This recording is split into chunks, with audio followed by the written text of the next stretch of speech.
So sorry about that. there you go, the recording. So yeah, just connecting, being able to connect with a couple of our clients. We have a lot of systems going on, so being able to ask, test, and get some things out there. But yeah, man, excited for this last quarter. Got some systems that are going to be deploying. Should be a good thing for everybody. Awesome. And on that note, I'm going to shift it with this. How many of you guys realize basically this is the last week of the first month of the final quarter of the year? It's hard to believe. October's pretty much over this week, right? Halloween's later this weekend. November 1st, next Monday.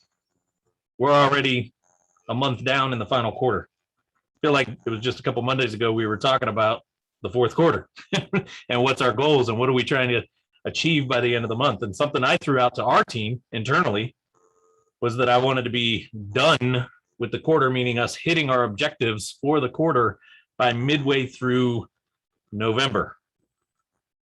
And to kind of elaborate on what Roger was actually just talking about, we actually are going to close out October already achieving the financial goal that we had set out for the entire quarter. It's pretty hard to think of, right? Put a pretty strong challenge to the team. There's a couple projects that we still are going to work on and focus on, but something I did to kind of incentivize, and Roger and I like to do this with our team from time to time, especially as we get closer to the end of the year, wrap up the year early, then the holidays become fun. We don't have to stress as much. I talked about this a lot last year as we got ready to kick off 2021, how December for Roger and I last year was just kind of planning, prep, getting ready to kick off for a really good year this year. And it's paid out pretty well in dividends for us on it, which kind of leads me into today's topic or today's talk. I've been spending a lot of time with a number of you guys on different calls for different things, different elements of stuff. A lot of you guys have been kind of getting ready to upgrade your service, moving into other stuff. We've been kind of game planning and strategizing on some things. And I'm curious, I want to ask this question and see from you guys right now. How many of you guys feel like you've got a pipeline full of opportunities? How many feel like your pipeline of opportunities is doing pretty well, right? It consistently has some stuff in it. You consistently have some things in front of you. Go ahead and unmute if you feel like that, and just kind of give us a yeah, or tell me a little bit about it. I see a couple of people throwing some stuff in the chat. Let me open up the chat here. Yesenia says yes, her. JP said, I feel pretty good about my pipeline. Okay, so far 2 of the what? 1, 2, 3, 4, 5, 6, 7, 8, 9, 10, 11, 12. 2 of the 12 people. No, me too. All right, Mickey, so 3. 3 of 12. And a little bit here. So we've got some new builds coming. Found 13 lots for 20 grand on a lake up in North Carolina. So that's coming. Some more new builds. Okay. A couple of you are doing pretty good. So my question for those of you that don't feel like you've got a lot of opportunities, or that the pipeline isn't kind of trickling some stuff in, what do you think's stopping it? So Gall, we're going to start with you, just because you're dead smack in my middle of my screen.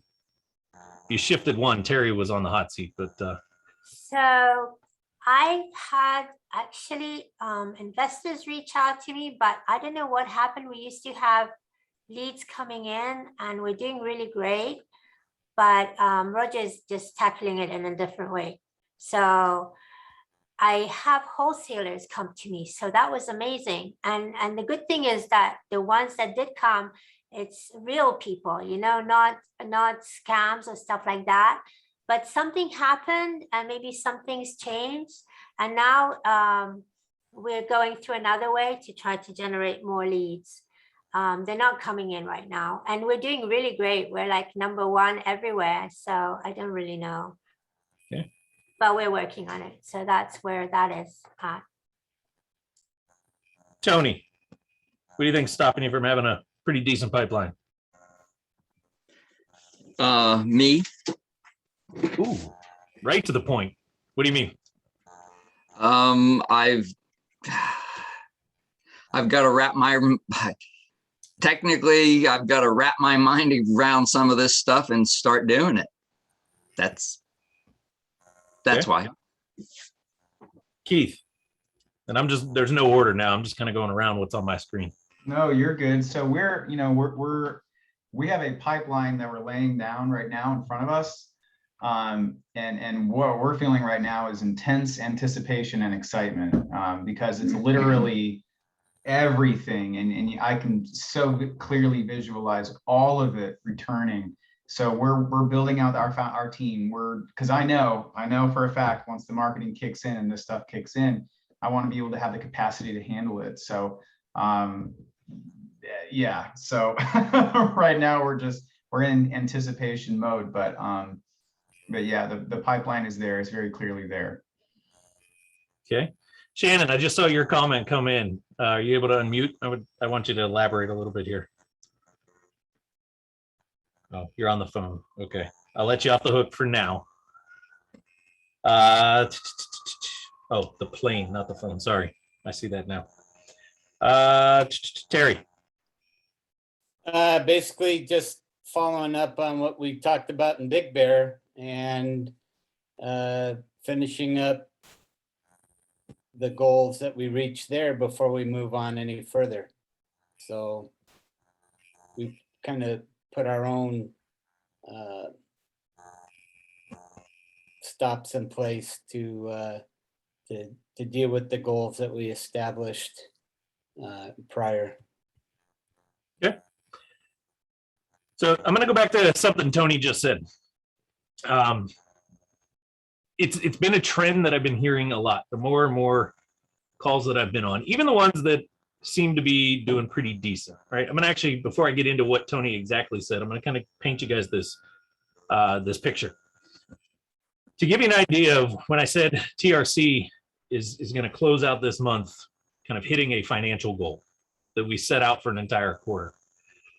When Roger and I actually sit back and look at the data of everything, TRC is actually going to be closing out this month with its largest growth in the history of TRC.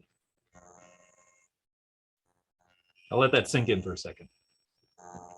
We're closing out the month with the largest growth in the history. Now we're creeping up on the closeout of year 2.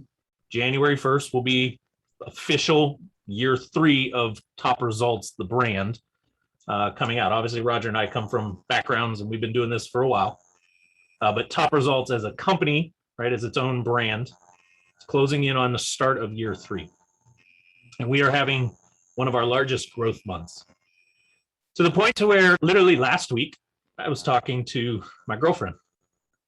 And I was telling her how I almost feel like I need to start blocking chunks of time throughout my week off my calendar, because if I don't, my calendar gets so full throughout the week with stuff that I don't have time to focus on operational elements of the business. I'm so filled with opportunity work, right? Sales, questions, growth, clients wanting to talk next steps, new people coming in wanting to discuss, what we can do for them, which is great.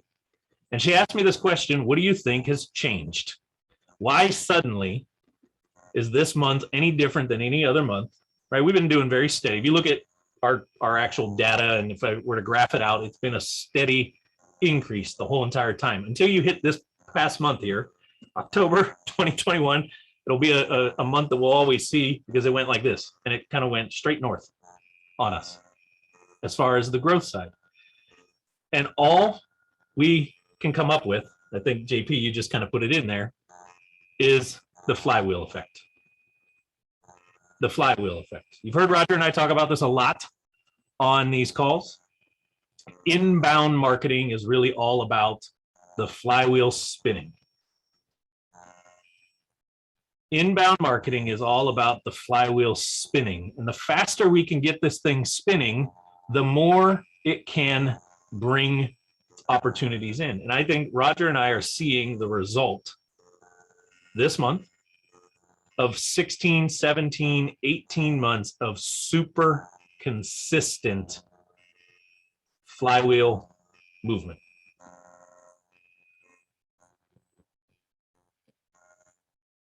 Now, what makes up flywheel movement? What have we been doing that has been so consistent? And this is where I'm going to bring in what Tony just said, because I got to wrap my head around all of this and start doing it. How many of you guys feel like this is kind of where you're at? I don't quite understand it all. I'm trying to figure it out. What you guys teach makes so much sense. I love it. But then we get off these calls and you sit there Tuesday through Friday going, now what the F did they just tell me to do? Because I can't figure this out. I got to figure out how all this works together, right? And we hit what I call the paralysis stage, or the failure crux. I'm going to share my screen and play with the whiteboard here a little bit.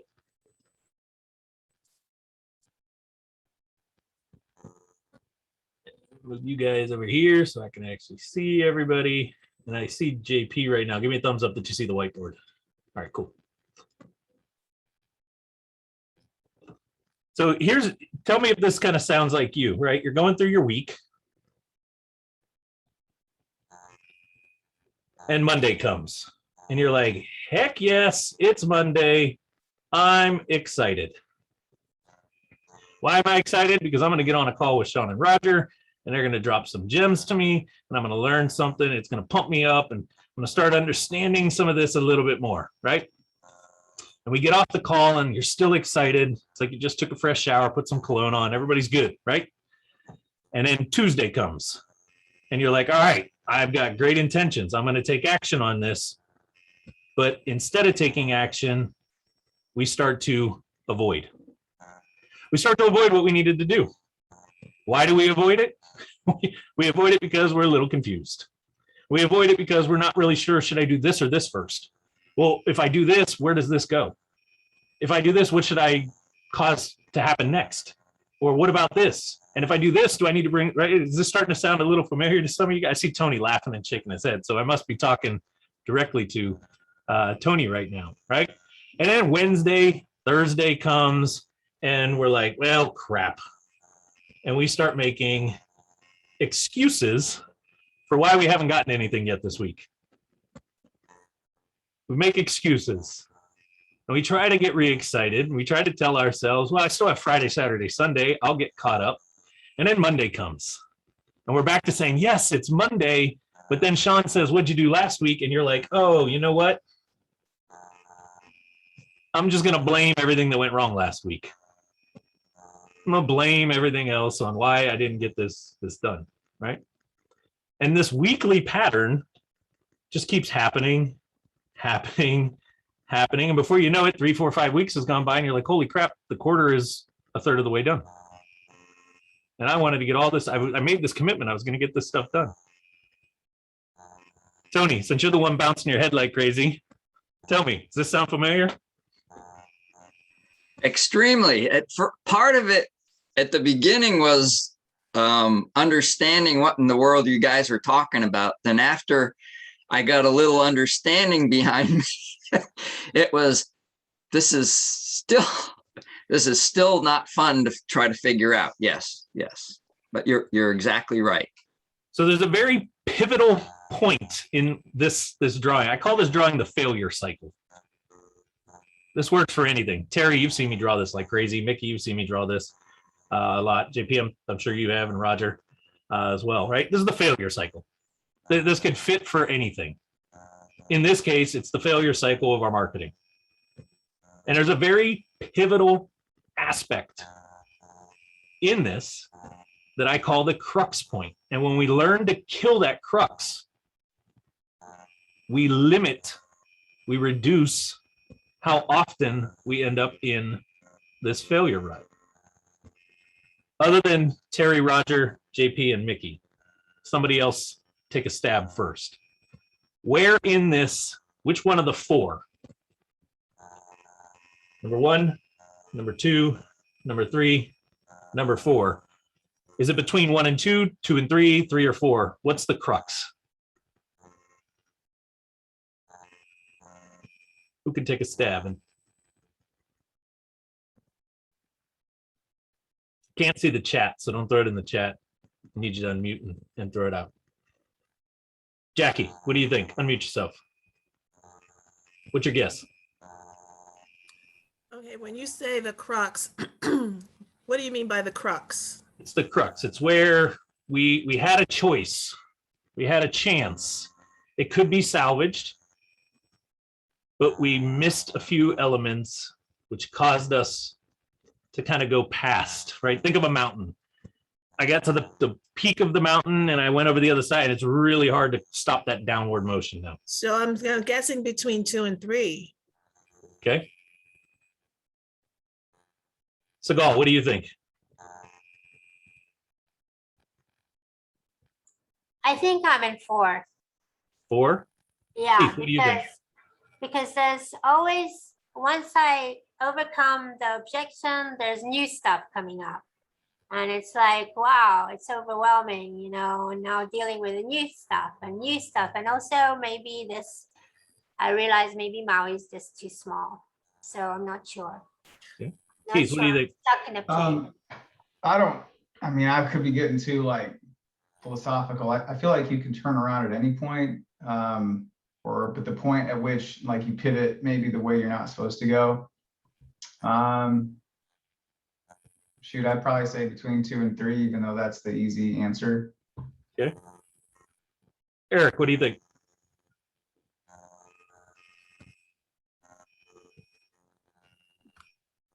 Probably 3. Okay. Roger, go ahead. What's your guess? See how much he remembers. I'm looking at 1 and 2. 1 and 2. Okay. Terry, what's your guess? Same. 1 and 2. If you said 1 and 2, you're absolutely correct. This right here is what I call the crux point. And it's because there's this really common disease that kicks in, procrastination. Procrastination sets in between excitement and avoidance. Procrastination kicks in because we don't have all the answers. Procrastination kicks in because we don't understand fully how all of this ties together. Procrastination ties in because I'm not really sure what happens next. Procrastination kicks in because I'm afraid, what if everybody decides to call me now? What if I get too many opportunities? Procrastination kicks in because, well, I don't have the rest of the system built out. I don't have the rest of my processes figured out. I don't have my money together. I can't have a seller call me. I don't have the funds to buy that house. Procrastination is really the tiny little voice that says, just hold off and you'll get more clarity next Monday. And the second we miss that crux point of excitement wearing off and the avoidance kicking in is the second we start to miss out on opportunities. Now, let's take that for a second and go, that makes sense from a lead generation standpoint, right? I know I should be doing some blogs. I know I should be doing some videos. I know I should be doing some cold outreach. I know I should be, right, branding, getting my message out there, talking, doing things, trying to stir up opportunity. Some of you guys probably have this crux point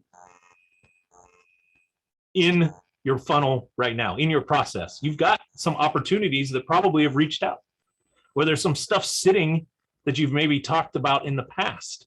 And you know, in the back of your mind, you're saying, I should probably reach out. I should probably try to touch base and follow up. I should probably check in and see what's happened in the past, like what's gone on, right, since my last time visiting this. I'll get to that later. I don't have the time right now. I know I should do it, but I don't know what to say. I don't even know where I should send them. Shawn and Roger talk about sending them to my website. Where on my website should I send them? Which page do I send them to? Do I have the right page ready for it? Right? All of this stuff's probably going on, and that's the follow-up side of things. When in reality, if we could just cut this out and not worry so much about the if then what's this, how about that's on this, our excitement will have no choice but to continue. Now, I bring this up. I was talking to Lorraine earlier on a call, and I was trying to explain some of this a little bit deeper. Lorraine has this weird like timing with me. This was my topic. I woke up this morning thinking about this after about a week, 2 weeks of kind of noticing some trends in conversations. And Lorraine just happens to do this every Monday when we talk. She brings up the same thing I wanted to talk about on this call. So she got a little bit of the backstory behind it. And I was telling her how when Roger and I got started, we decided to start the podcast, the Web Buzz podcast. Nobody listens to it. Nobody listens to it, right? When we started it off, nobody really listens to it. In time, a couple people started to grab onto it. As time went on, a few more. As time goes on, a few more, right? And JP, I saw you raising your hand. I know there's some faithfuls out there from day one. Not everybody's as awesome as you on that end of things. I'll send you the check later for that shout out. But I was joking with Lorraine, like we did 90. I'm gonna let you guys in on the full deep secret that I told Lorraine too. I'd say 95% of the time, Roger and I don't even have a clue what we're gonna talk about on the podcast until 10 minutes before the podcast goes live. About 5-10 minutes before I hit go live, Roger and I will chit chat and be like, you know what, this is actually a good topic. This is something that we're noticing, or this is something that I think would be valuable, or this is something that I, think would be good for us to chat about on the podcast. There's no rhyme or reason behind it. There's no strategy behind it. Now, that's where we're going with it. That's an enhancement that we're going to make, right? We're going to go deeper into this and really leverage the podcast on it. But when we started it, there really was no strategy. It was just, hey, we needed to have something consistently going out there that helped solidify the expertise that Roger and I and the Top Results Consulting team brings. Was it perfect? Nope. Has it been perfect every week? Nope. Have we missed some weeks here and there? Yep. But as I look back, now it's not just the podcast, but what did I say about this month? Why we're seeing such a big growth? It's the compound effect of the consistency of just doing it. Not procrastinating, not falling into the avoidance phase. Even when we've taken a week or two off for things, Roger was moving. We didn't do an episode or two for a couple of weeks. We got into a pretty consistent rut of not doing it. We could have stayed there. We had some other things bounce up and hit us. But we've always come back to, no, we got to do it, even if it's not perfect, right? And that's been the case in a lot of the areas of our internal marketing. When I talk about this with our team, I make the joke, we're the contractor with the ugly house. We're the mechanic with the broke down car. We're the flooring contractor with no floor in his house. We're the painter with peeled paint all over his home. We're not perfect. We don't do every tiny thing that we know we should be doing or have it dialed in 100% perfectly. Why? Majority of the time, our team and our systems and our processes are so focused on getting you guys the results that we put ourselves to the back seat for a second. But through all of that, we've been able to still stay consistent, not perfect. And the trend that I've been seeing, and then I'm going to kick it over to Roger to kind of add to this because I know he's got some thoughts on this. The trend that I've been hearing or noticing, not just from you guys here, right? You guys get the benefit of learning this stuff. It's not always directed, meaning you guys. It's just, I talk to a lot of people throughout the course of the week. I'm in groups, talk to groups, I present on groups. There's all kinds of conversations I end up with. And a lot of times when I speak in the real estate area, why are real estate investors, real estate agents struggling to have a consistent pipeline of opportunity? It's because they struggle to have consistency in there noise. I'm going to quiz you guys here for a second. Who can tell me what is the first phase of the customer journey?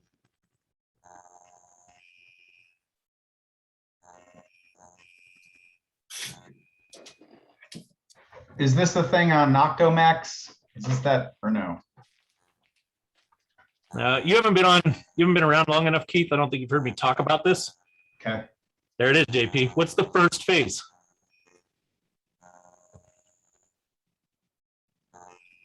Awareness. Awareness. Awareness. A customer cannot even become a customer until they become aware of you. And sometimes we get so wrapped up in, I got to make a customer, right? Customer in real estate means I have to have a lead call me. I have to have a real estate person want to sell me their house.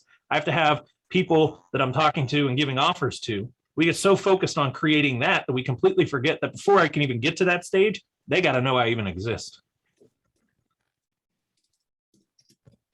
They got to even know that I'm an option. How do they know that you're an option? You got to get out of the dark room. You've got to come out of the corner. So it's not about being so perfect, having everything dialed in, remembering every little minute step that Roger said. At the end of the day, we're not trying to make you guys digital marketing experts. For many of you on this call, you're in that foundation package because it's about budget. We got to get you to a point you get some deals in so you can reinvest and get this off your plate. You're not marketing professionals, you're real estate individuals, right? You're business owners. It's your job to be focusing on growing the business, but we got to get you there. So don't worry so much about the every minute little detail. Yes, will that bring faster and better results? 100%, but so will just doing it. Just taking the action and getting it out there. So with that, Roger, I'm going to let you kind of elaborate, and then I want to open up for questions, thoughts, that kind of stuff from everybody.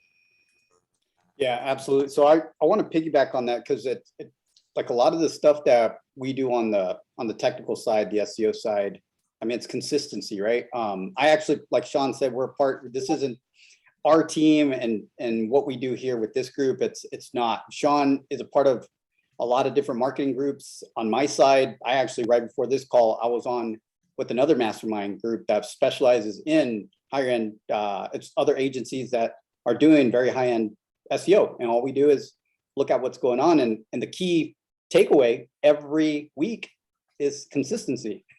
So going back to the topic for today,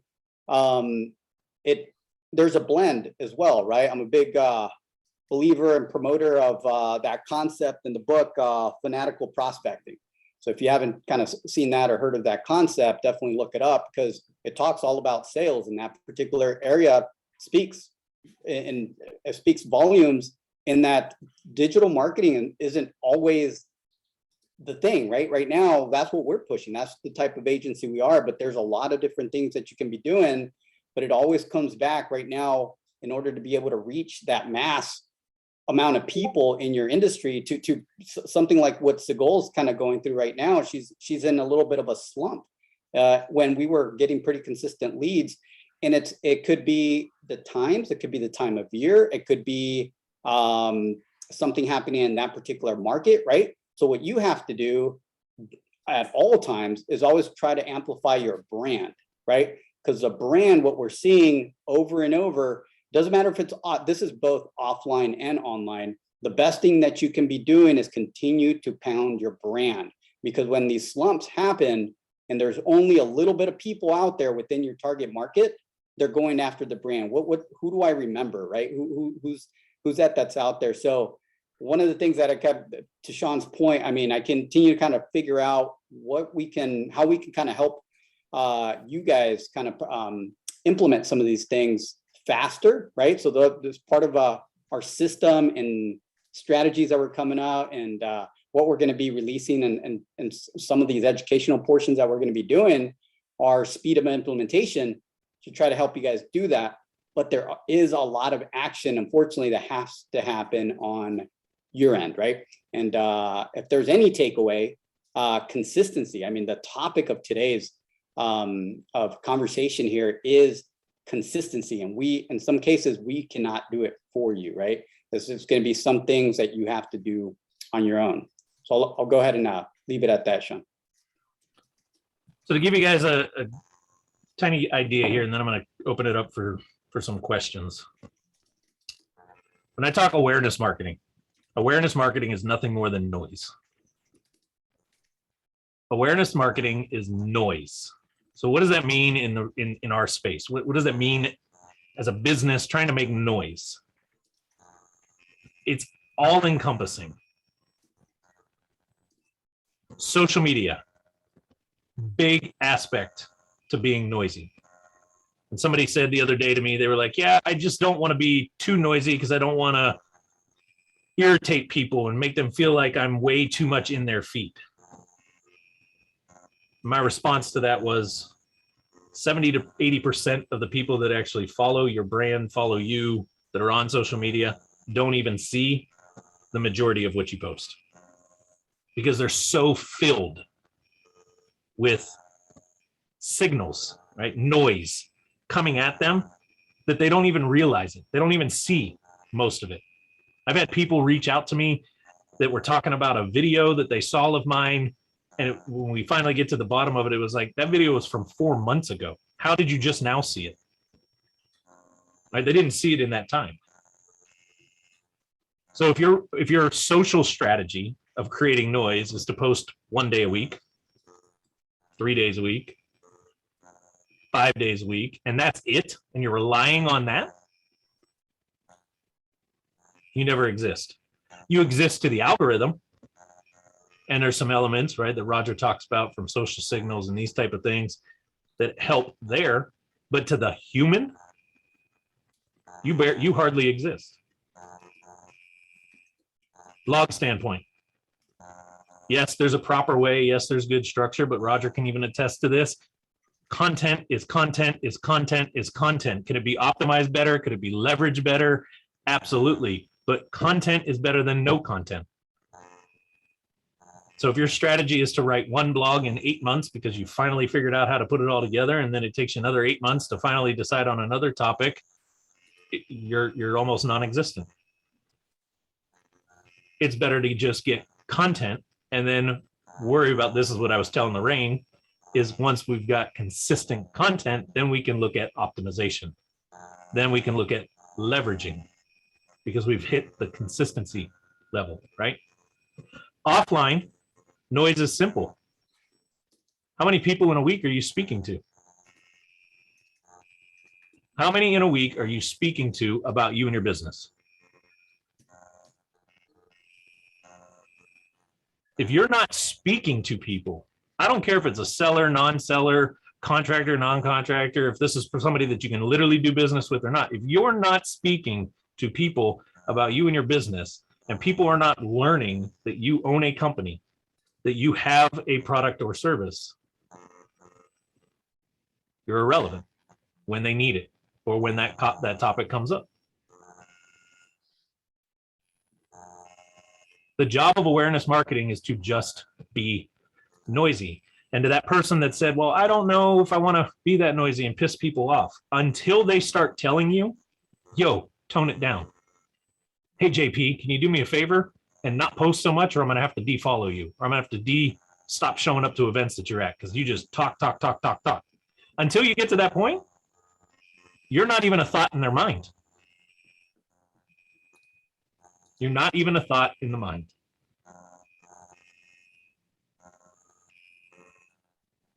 So it's some of you guys sit and you look, even those that are doing pretty well, you feel like your funnel's pretty full. Ask yourself, could it be more full? Am I doing enough? Am I noisy enough?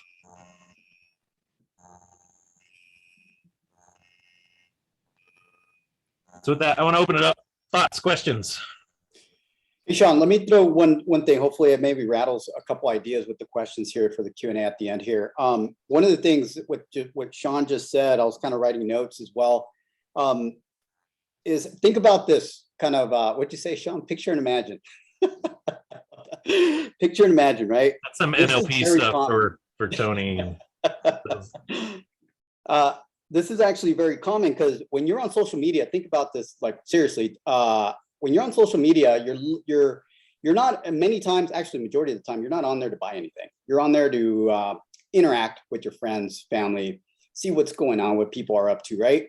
And then we marketers, we buy ads to interrupt that conversation, interrupt your day a little bit, right? And really kind of see if we can get you to click on something, maybe pique your interest, right? For you business owners, all of you guys here, we have you post business related content, right?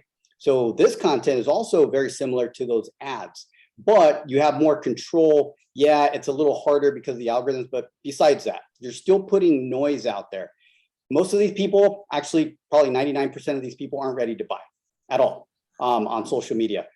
But the more, to Sean's point, the more you put it out there, you're in front of them, I'm not going to even call it annoying then, because everybody does that. If you're going to call it, you're just kind of promoting, right? You're promoting your brand. If you do it correct, they're going to remember your name, right? Because when they decide that they need your service, let's say they get into a financial situation, they need to sell their house fast. Let's talk about real estate investors for a minute. And they need to do something, foreclosure, whatever it might be. And they need to do that. Guess what, guys? They're not going to find your post. It's going to be so hard to find it through a thread in social media. So if you did your job right, guess what they're going to do? They're going to jump over to Google and they're going to try to find the name that they remember or something similar to what you were saying. And they're going to look for something there. So on Google, they're ready to buy. When someone's searching on Google, that's a buyer. They're intentional. Their intention is to search for something and buy or do serve, whatever it might be, right? So your social media campaigns are very important, and it doesn't have to be, a certain product. It's brand awareness. That's basically what it is. You do your job right and you brand yourself with the tools that you have out there, regardless of what it is. Right now, I'm kind of mentioning two platforms, right? I'm mentioning social media, Facebook in particular, right? And Google. But what about video? We didn't really talk about video too much. You have YouTube. Imagine creating YouTube videos, series of YouTube videos that talk about different topics. And if you keep popping up when people are searching for stuff there, because that works just as well as Google, right? So if they're not trying to search for you on Google itself, they're probably trying to look for a video because they don't like to read, right? So they want to watch a video. There's an opportunity there. But that's how you leverage both sides, and why branding right now, and it always has been, is once again, on the SEO side, the SEO mindset on my side, we're pushing brand searches, everything that you can do about your brand, because you want to be memorable, right? You want people to remember, because when they do see you, they don't need you. When they need you, they can't find you. So you got to make it as easy as possible for them to find you when they do need you. Hopefully that helps out a little bit. it's funny you bring that up. Roger said, we're both involved in a lot of different masterminds. I'm very, very active in a mastermind that Roger and I belong to, of fellow agencies. This one individual, I've become pretty good friends with him. His entire agency focuses on roofers. He helps roofing companies grow and expand. And he was telling this story last week on how a roofing company reached out to him, and the first thing out of their mouth was, "I've seen you in my email inbox every week for the last 2 years, and I finally decided it's time to call you." 2 years. Weekly emails hitting this database of roofers. 2 years. The guy finally says, "All right, I need to reach out and talk to you." Because, to Roger's point, it took 2 years for him to need what Jim brings. And when he needed it, the name that came to mind was Roofer Marketers, Jim's company.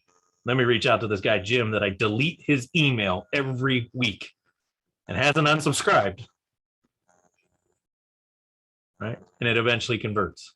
And that's a whole other thing. Couple ideas I was giving Lorraine earlier today. I'll throw them out to you guys, and then I promise we'll open for questions, because I think a couple of you guys have some. Very simple. Don't worry about the whole, what Roger talks about, backlink, interlinking strategy, the SEO components of it. Very simple strategy that you can knock out every single week. Come up with one topic of the week for your audience. In Lorraine's case, we were talking about notes. And she brought up, so I asked her this question: what's something that happened last week that kind of stands out to you about notes? What was something you happened to catch yourself researching or looking at? And she, boom, spit something out that was going on with Fannie Mae, Freddie Mac, and what they're doing with some of their non-performings. And in like 30 seconds, she was able to tell me enough stuff that could make a 3 or 5 minute long video. I said, perfect, there you go. There's a video that you're going to talk about that topic on what's going on with Freddie Mac and what they're doing with non-performing notes. What does that mean to note investors or people considering investing in notes? Shoot the video, put it up on YouTube, and she's got a database of a couple hundred people who have interacted at some level with her that she hardly reaches out to. I said, every week, send them this little video that you made on a topic that pertains to the note world. No call to action, no next steps, no sneaky ninja crap of go click on this to get them over to this page because that page is going to then take them here. Who cares about all that right now? Just consistently put some stuff out. She's like, you make it sound so easy. It is. Go live, record the video. Now you're on social platforms on it. Take the video, throw it up on YouTube. In her case, she's going to use StreamYard and go live on YouTube and Facebook. Optimize the YouTube, put a thumbnail on it. Hit her database of people with a small little email and a link. And I promise, if you consistently do that week in and week out, is it going to draw attention tomorrow? Is this video that goes out this week suddenly going to like get you a bunch of opportunities this week? Probably not. You'll probably get 2 views on it. It's cool. That's 2 people that you got to talk to that you didn't know about. And the compound effect will take shape in time. It's just awareness. Then when you've got a nice bank of stuff, when you've got some momentum and some traction, and you're looking at it and you've got some opportunities created and you've got a budget to back invest into this and amplify it even faster and more, that's when it makes sense to talk to Roger and myself and say, hey, I don't understand all this stuff and I don't really want to understand all the inner workings. I love how Keith puts it. Like, I visualize it. I see it from day one when you and I talked. You're like, I totally get why I need to be at that level. I got to get there. Not because you got to know how to do it all. Hell, Roger's still learning. It changes that fast that he's still learning what's the best way to do something. So if you guys think you're going to catch up to Roger 10 years into the game, come on, right? Just like Roger couldn't step in and do your job. He couldn't do your business at the level that you're able to do it. Why? Because he's not the expert there. I'm not picking on Roger, but just using that as the example. So with that, go ahead. Who's got some stuff? Feel free, ask away. Thoughts, ideas. I haven't seen what's coming in the chat box down here. Answer the public, very good one. Roger and I actually just talked about Answer the Public and the what people also ask section of Google. If you didn't listen to last week's podcast episode, go listen. Does anybody subscribe to like Business Insider or like, because I'm thinking like, all right, just a string of blogs and go through like each lead type, you know, because one of the things that we would like to do, we really want to appeal to people's, I don't know, sense of, like, we want people to feel comfortable. And we know it's a business, we know it's cash off, we know all of that, but we feel like in our market, and we feel like that can be a competitive advantage because we just don't see that. It seems to be so much business, which it is, but we want to find a way to like convey that sort of like, hey, you know, life is hard, life's hard, and you know, we want to help. And so, but anyway, so I'm kind of going with like, you know, just even talking about, you know, foreclosure, or talking about, I don't know, probate, or just, does anybody subscribe to any material, like, I don't know, any subscriptions that you could read, just peruse quick articles, search for a topic, get some information just to draw on for doing stuff like that? They're not on, but I know Liz and Marie, this is something that they've done. They have, no, they get their information from their title company. Where the title company is pulling this or how they're putting it together, I'm not sure. Liz and Marie do a phenomenal job of getting local Phoenix market updates, data, right? Information. And what they do is every week, I think it's on Tuesdays, shortly after I talk to them, they go live on Facebook. I think they stream live through StreamYard to a couple platforms. And they just do the weekly, it's like the Phoenix weekly market update show. And they just talk about what's going on in the Phoenix market, what's some of the latest information, data, this type of stuff. Is it a huge lead generator? No, but it's filling their network, filling their stuff with valuable knowledge-based content. That's awesome, man. I've been trying to help Kathleen because she's the recruiter. She talks to contractors and stuff. And yeah, it's competitive, but like, we're getting started. So we're marketing to contractors, so I was thinking before I start, if I'm going to jump in and start helping her make those calls, and let's say we circulate the surrounding area, I want to have some information, some data, some numbers, ready to share to, hey, what would make you, want to jump county lines and come over here. So, what's been just different rates on people moving in, or we do have a highway coming through, but just have that evidence to strengthen my argument. So I will be honest, get involved in your local chamber of commerce. Okay. That is another phenomenal place to just have the thumb on the pulse of what's going on, right? That's it. Yeah. We don't do a ton of business out here, specifically in Chatsworth, Los Angeles, kind of where I live. Mm-hmm. But I'm super involved with the chamber, not just to know what's happening here locally, but being at that. I mean, literally last week I was at an event that had nothing but government officials at this event, all the way from the governor and the local state representatives, federal representatives, all the way up to the congressman. Congressman Sherman was here talking. Police chief was talking. Again, it's just knowledge of what's happening here and what they're seeing from other areas as it pertains to business. That's where my focus is, right? What's happening to businesses, what's impacting businesses, because from a marketing standpoint, that's how we help solve it. And that's how we help fix it. So just being involved in your local chamber is going to help. More specifically, you want to go after and really work on building out your contractor element. Join some of the contractor associations that are local.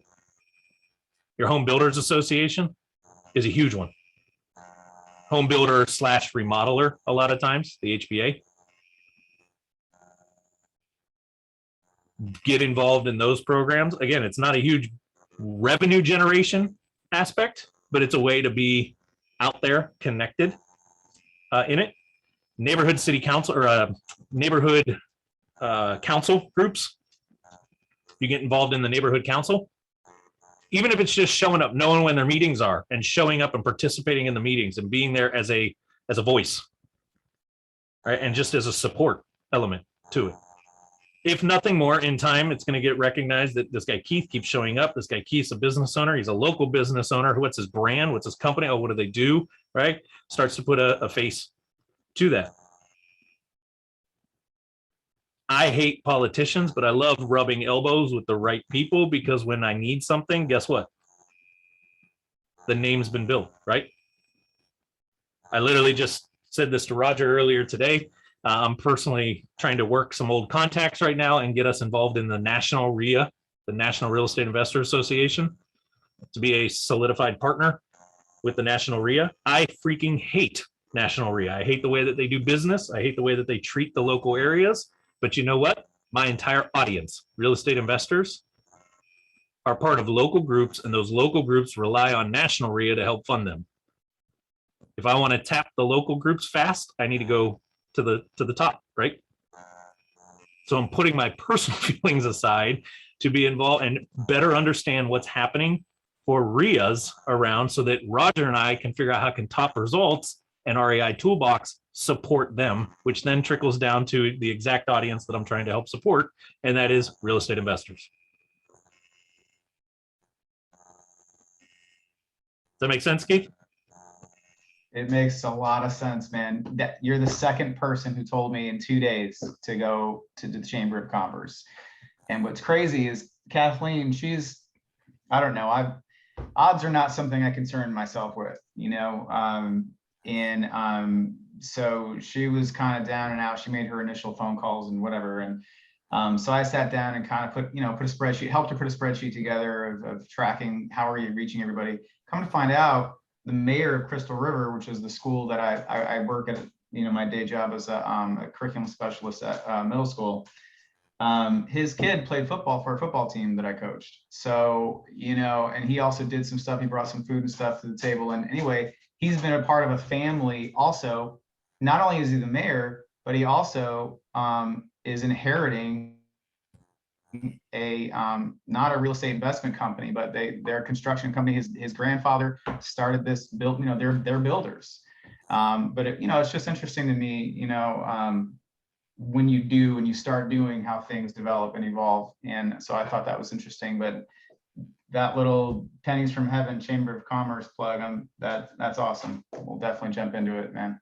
I am a huge believer, everybody on this call right now, if you do not belong to your local chamber, if you're not active with your local chamber, you're missing opportunity.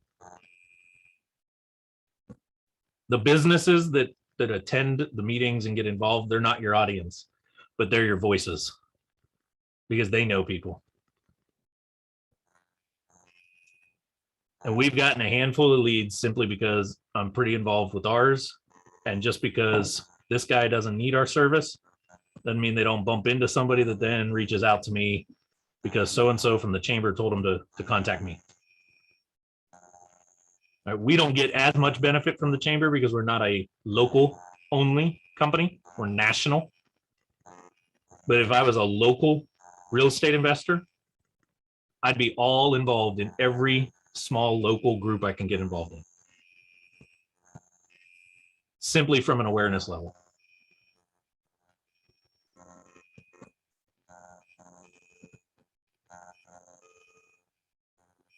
Who else has got something? Not to mention, Keith, you join the chamber and you get a profile. It's going to ask for your website, and that's going to be a strong citation. Sweet. Sweet. See, Tony, you don't need to understand it. You just need to be on these calls and we'll give you the answers. Shawn, I have a question about that. I'm part of my Chamber of Commerce. What do you mean the link for the website? If they have a member directory, like here, I'll share the screen in a second. They have a member directory like this right here.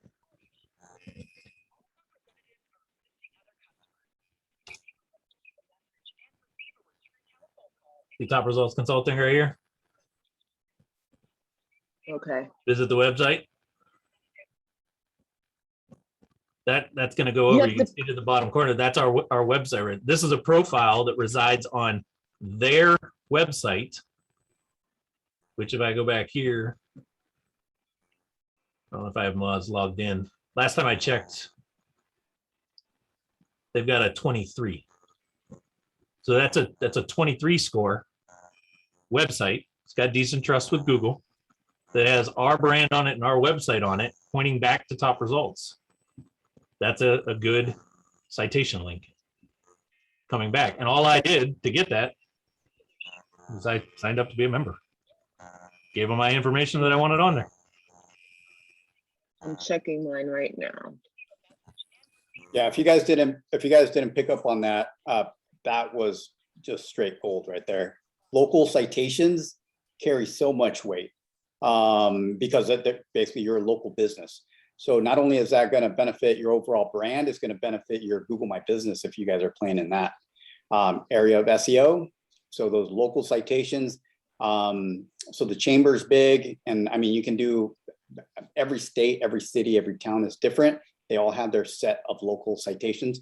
All you have to do is do this local directories in whatever town you're in, and you'll get a bunch of results, right? And you just got to filter through those and try to get a handful and get a citation on there, meaning a profile, create a profile on there. Each one of those profiles will allow you to put a link, your website link. Just by putting your website link in there, That's what Sean's talking about. It's a backlink back to your website, a vote, in other words, that you exist. And if that particular platform has something like the chamber website that we just looked at, anything above 10 is good. Once you start getting into the 20s, really good. Once you get into the 30s and 40s, you scored, right? Those are really, really powerful. That just means that those particular websites have been out there for a while and they have a lot of traffic, a lot of trust with Google. Thank you Mickey, for I'm that, 'cause really I- jealous right now.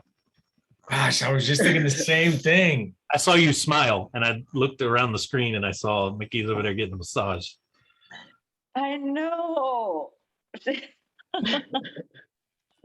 Now, the other one that I'll throw out is local networking groups. Business networking. I'm not talking specific to your industry. BNIs, those are going to cost you, right? Business Networking International, that's going to cost you. I think they're a couple $100 a year to be a BNI member. They only allow certain. I personally don't like BNIs, but take a look because there's a lot of spin-off networking groups of people that left BNIs because of the way BNI structures their stuff. I used to belong to a ton of them when I was active with real estate back in Ohio. I was the real estate consultant of the group. I met title companies. I met attorneys that way. I met other agents that way. I met other people who knew people struggling with real estate. We used to get a ton of leads from those groups.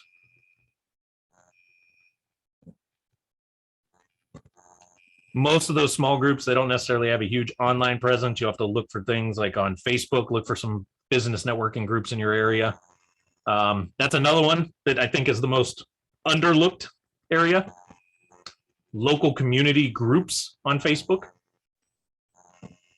We have a handful of them out here. We have a group called Chatsworth, California. We have a Chatsworth 91311, which is the zip code. We have West Hills. We have Granada Hills. We have all the different right here in the valley. There's like 8 of them. I belong to all of them. Not because I want to be inside of all the local gossip, but if something pops off that makes sense, if I started suddenly seeing a real estate individual in there talking about struggling with their business and asking for referrals, right, an agent or something like that, that gives me somebody to reach out to and talk to. For you guys being local, that's a great place to share some of the stuff that your business is doing, especially you revitalize a nice house, right? You take a really ugly house on a decent street, bring it back to life, and everybody in the town's been talking about this, and all of a sudden you show up in this local group as the guy or gal that did it. Another opportunity to just kind of plug yourself in on it. And right, there's no technical aspect to this. It's just noise. Just noise. And I would check with those groups. Like ours has a rule. Businesses can only promote themselves on a certain day of the week. Ours is Friday. That doesn't mean throughout the week I can't engage, talk, comment, like, put up other posts of things. I just can't put anything business promotion until Friday.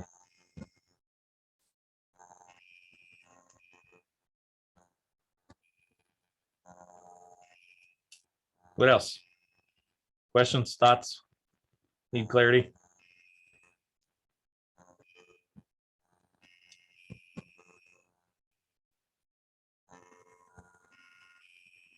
Okay, I'm going to ask this question and let's see if we get anything out of this.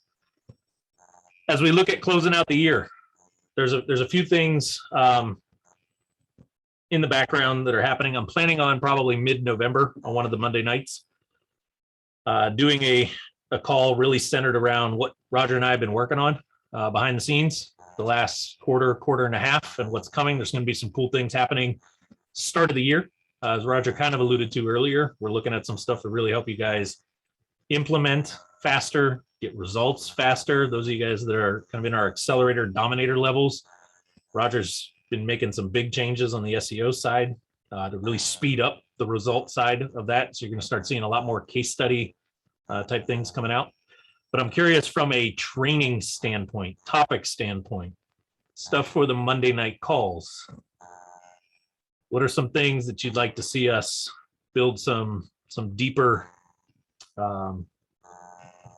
deeper trainings around, deeper breakdowns around? What pops to mind, just out of curiosity? What would you like to see more of? What would you like to see us repeat? What would be beneficial to you? I have a lot of suggestions. Fire away. This is your chance.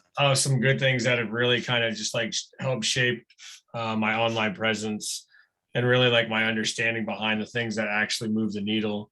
I thought you guys did a really good job, and it might be beneficial. And I know a lot of it's probably in the replays, but it might be beneficial live to kind of show people, when they're when they're creating assets, like, using like the geotagging tool and, to a certain location with words and then resizing it and all that other stuff, like some of the things that we might have to do on our end if you're a foundations package, I guess. I thought that was really helpful.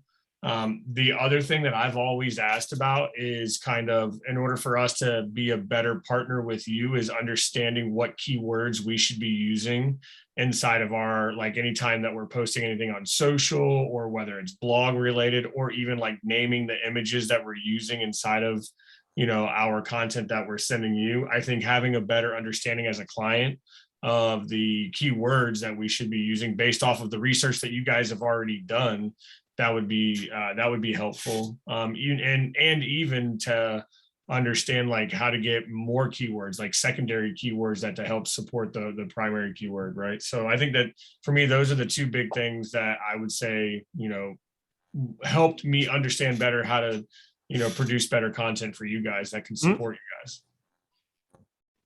Sweet. What else? I know you guys got stuff, because I talked to you one-on-one and the ideas come out.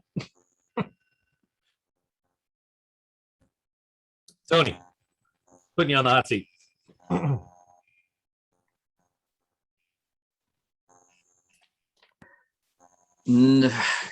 Nothing that comes to my mind right now, Shawn. Thanks. So we don't understand it all the way. We're still trying to figure it out, but we don't know what we want more clarity on. Agreed. Doctor prescription for you is needs mental vacation. These two things were huge whenever you started with this, right? Like when you guys were doing these series behind the customer avatar and then like the journey and stuff like that, when you guys were doing that series, that's when I first came on board. And like I couldn't write down enough information, and those things were so valuable. So something like that, I don't know if it's redoing it or just figuring out like how to do like series like that. Okay, that's a good feedback there. Anybody else?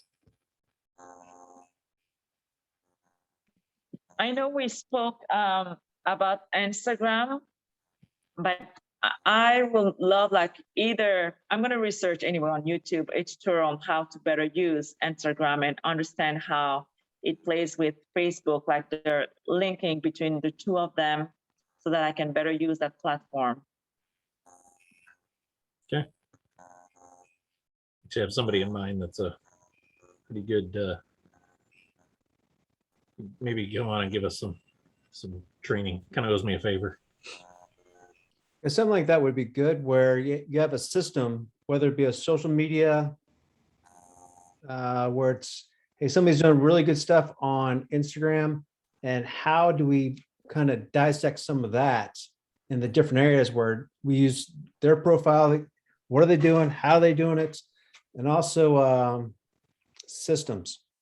I know there's a lot of different systems out there, but what is a successful flow of information? Because I sent you guys an email, you responded back. I am looking for something where there's a phone number on the property. Hey, coming soon. We can't use coming soon anymore because Michelle's now a real estate agent. So they use different words of, hey, here's a phone number. I want to, when they, RealFlow did this, but we kind of went away from RealFlow, capture somebody texts or calls or some interacts with that, captures their info, sends them updates, and gets them on a drip campaign. How beneficial would that be to tell you that system is actually rolling out first of the year? How about November? January 1st. On the email, Certainly, you said- I'm not going to get into the details or anything behind it, but there's a pretty elaborate project that I have been working on behind the scenes that's in its beta phase at the moment that will be able to accomplish way more than what you just said, Eric, but that is a element of it. Yeah, because it seems like HubSpot has good pieces. REI Reply has good pieces. Podio has something. It just, I want more. Good news is it's coming. But I definitely in the time being could do some trainings on that, because kind of goes to what I talked about, I think last week in a post. I said, how many of you guys are struggling to get the conversion, right? You're getting opportunity, you're getting eyeballs, you're getting interest, but that's only the first half of the battle. What's a conversion system look like? How do we actually get this person from interested to doing business with? And there's a lot of stuff that happens in the middle of all of that to speed it up and convert better. So there's some trainings that I can do on that prior to it, but an actual physical system, Eric, that's coming. It's been a big gap I've noticed for years in the real estate space. As long as you can customize it to the individual in the company.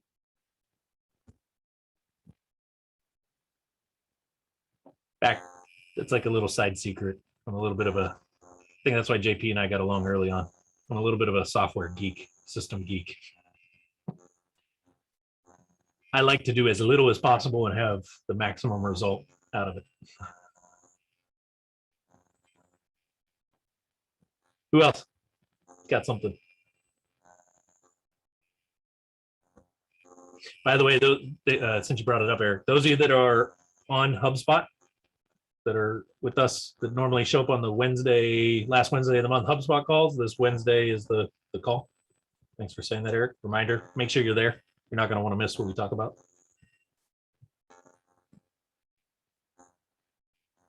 Nothing else?